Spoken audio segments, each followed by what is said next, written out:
There's a mixed flock of birds. It's a real mini wildlife spectacle, really. We've got some reed buntings, some corn buntings, tree sparrows, yellowhammers, linnet.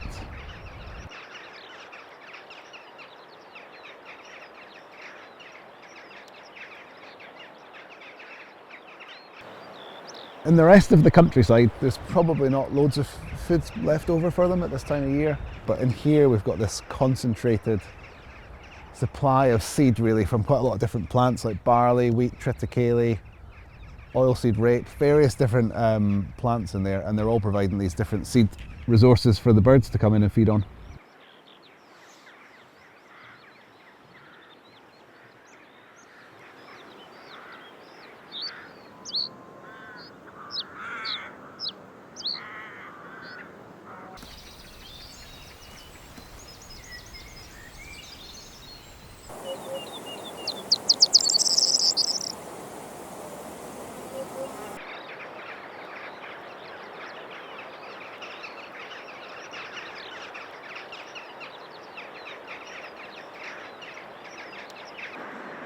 Today we've been meeting with quite a lot of the farming partners in the East Neuk of Fife.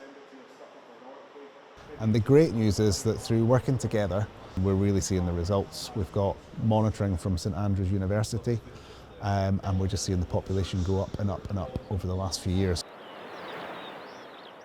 It's great to see these plots used, and we've been out in a lot of plots recently, and every plot we go to, it's the same time and time again. It just creates this amazing cover and food for them, and they come in big flocks. So it's a real lifeline for them, and studies have shown that if we get about 1% of the countryside covered in stuff like this, scattered across the countryside, then we can recover these populations.